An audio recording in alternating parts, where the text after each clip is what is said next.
এরপর ভেবে দেখুন, যারা বিড়ি খায়, সিগারেট খায়, গুটকা খায়, ওতে আঁতড়ের মতো সেন করে তো নাকি? আমাদের দেশে তো অনেক মুসল্লি আছে, সকালবেলায় বিড়ি না খেলে হাগাই হবে না। ফেসবুকের কান্না আর অরিজিনাল কান্নার মধ্যে পার্থক্য আছে। ফেসবুকে পোস্ট করাটা সহজ, আমল করাটা কঠিন। আমি আল্লাহ কিয়ামতের দিনে তাদের জুবানগুলো বন্ধ করে দেবো, সিলাই করে দেবো। হাত কথা বলবে, চোখ কথা বলবে, কান কথা বলবে, অঙ্গ প্রত্যঙ্গ, ঠোঁট কথা বলবে। আমি এদিকে কথা বলার যোগ্যতা দান করব, এরাই সাক্ষী প্রদান করবে তুমি কতটা পাপে লিপ্ত হয়েছো, কতটা পাপ করেছো। বুখারী শরীফের হাদিসে আছে, বান্দা যখন আমার কাছে কেঁদে কেঁদে দোয়া করে, আমি আল্লাহ হয় সঙ্গে সঙ্গে কবুল করি, তা না হয় কিছুদিন পরে কবুল করব, তা না হয় এক একটা দোয়ার বদলা কিয়ামতের দিনে দেবো। জোরে বলুন সুবহানাল্লাহ। আল্লাহর হাবিব সাল্লাল্লাহু আলাইহি সাল্লাম শেষ জিন্দেগির শেষ ওয়াক্তের নামাজ দুজন সাহাবীর কাঁধে হাত রাখলেন। রেওয়ায়েতে আছে, পাগুলো ছেঁচুড়ে ছেঁচুড়ে নিয়ে গিয়ে মসজিদে নববীতে নবীজিকে দাঁড় করালেন। নবীজি 2 রাকাত নামাজ আদায় করে নিলেন, ফরজ নামাজ আদায় করলেন। লাস্ট চ্যাপ্টার বয়ান করছি। আব্দুল্লাহ মারুফ ভাই চলে এসছেন, উনি 5 মিনিটের মধ্যে আসবেন। আমি তার আগে 2টো চ্যাপ্টার আপনাদেরকে বলে দিই। 1 নম্বর হচ্ছে, যারা মনে মনে ভাবছেন হুজুর দুয়াতে জান্নাতে যাব, হুজুররা জান্নাতে পার করিয়ে দেবে, অনুরোধ করে বলছি, আজকে আমি, আমার আগের বক্তা, আমার পরের বক্তা, যিনারাই বয়ান করবেন, আপনাদের সঙ্গে আমাদের সম্পর্ক আজকে 2টো। কটা বললাম বাবা? 2টো। একটা হচ্ছে সামাজিক সম্পর্ক, সেটা হচ্ছে বক্তা এবং শ্রোতা, ঠিক কি না? এটা সামাজিক, আমি বক্তা, আপনারা শ্রোতা। দ্বিতীয় নম্বর যেটা শরীয়তের সম্পর্ক, সেটা হচ্ছে হাদিসে আছে, এক মুমিন আর এক মুমিনের ভাই ভাই। জোরে বলুন সুবহানাল্লাহ। আপনারা আমার ভাই, এটার সম্পর্ক। কিন্তু ইমানদারির সঙ্গে বলুন, বাপ আর বেটার সম্পর্ক রক্তের কি রক্তের নয়? মা আর বিটির সম্পর্ক রক্তের, বাপ আর বিটির সম্পর্ক রক্তের, স্বামী আর স্ত্রীর সম্পর্ক অন্তরঙ্গ, বন্ধু আর বন্ধুর সম্পর্ক ওয়াদার সম্পর্ক। আমি তোর লেগে জান দিয়ে দেবো, ও বললে আমিও তোর লেগে জান দিয়ে দেবো, এতটা সম্পর্ক। কে কতটা কাজে আসবে এটা একটু কোরআনকে জিজ্ঞেস করুন।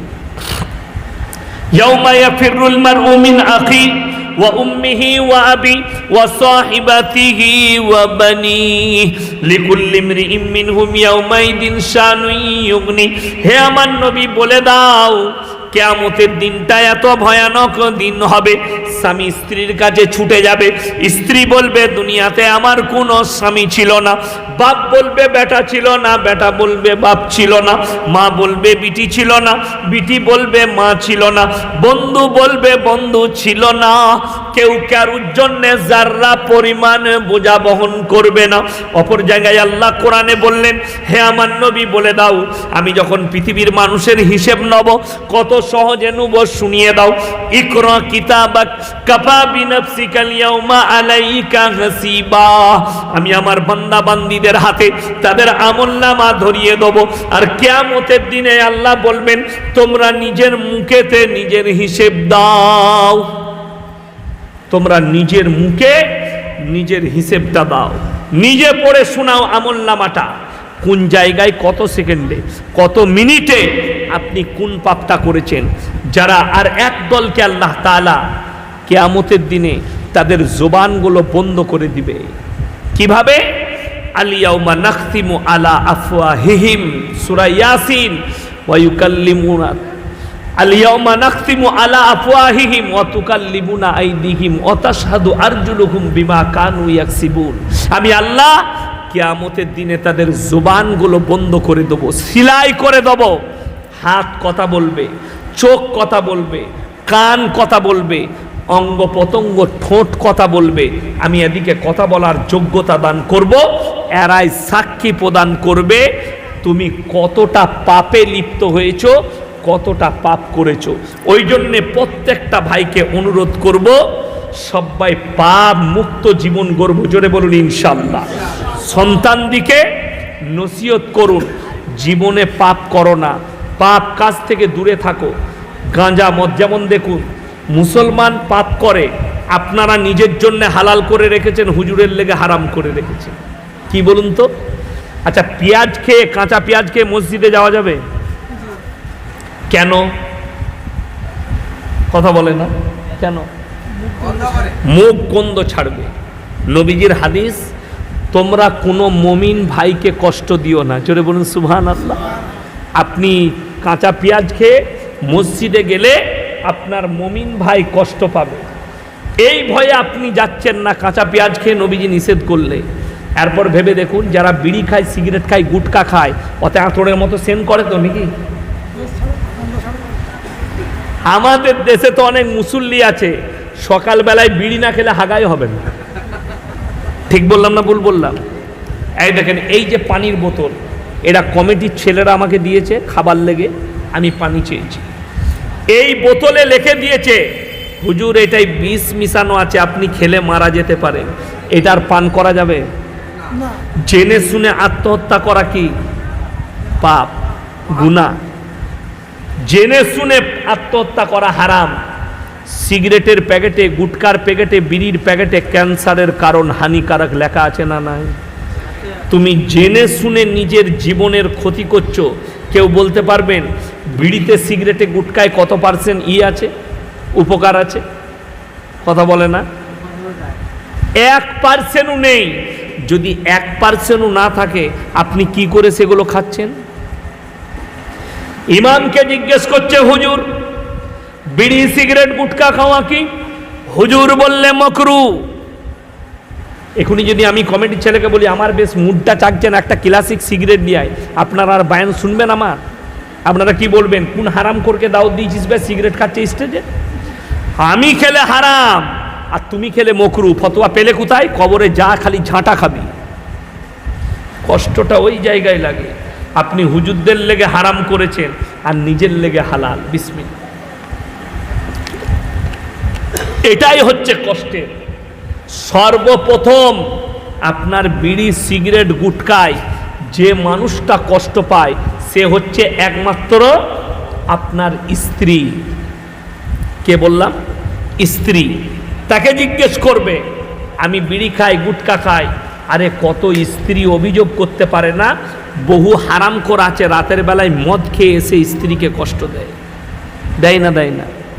বহু নামাজি আছে, নামাজ তো পড়েই পড়ে, অথচ হারামখোররা নিজের স্ত্রীর উপরে অত্যাচার করে, জানি না।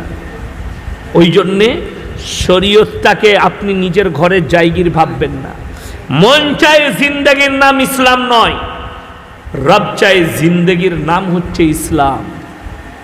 আপনার জিন্দেগিটা রব চায় জিন্দেগি হতে হবে, তবে ইসলাম। ওই জন্য আমার আল্লাহওয়ালা ভাইয়েরা, আমার মায়েরা, অনুরোধ করে যাচ্ছি, জীবনে নামাজ কেউ ত্যাগ করবেন না। যদি বলেন কেন? বুখারী শরীফের রেওয়ায়েতে আছে, আল্লাহর হাবিব সাল্লাল্লাহু আলাইহি সাল্লাম শেষ জিন্দেগির শেষ ওয়াক্তের নামাজ দুজন সাহাবীর কাঁধে হাত রাখলেন। রেওয়ায়েতে আছে, পাগুলো ছেঁচুড়ে ছেঁচুড়ে নিয়ে গিয়ে মসজিদে নববীতে নবীজিকে দাঁড় করালেন। নবীজি 2 রাকাত নামাজ আদায় করে নিলেন, ফরজ নামাজ আদায় করলেন।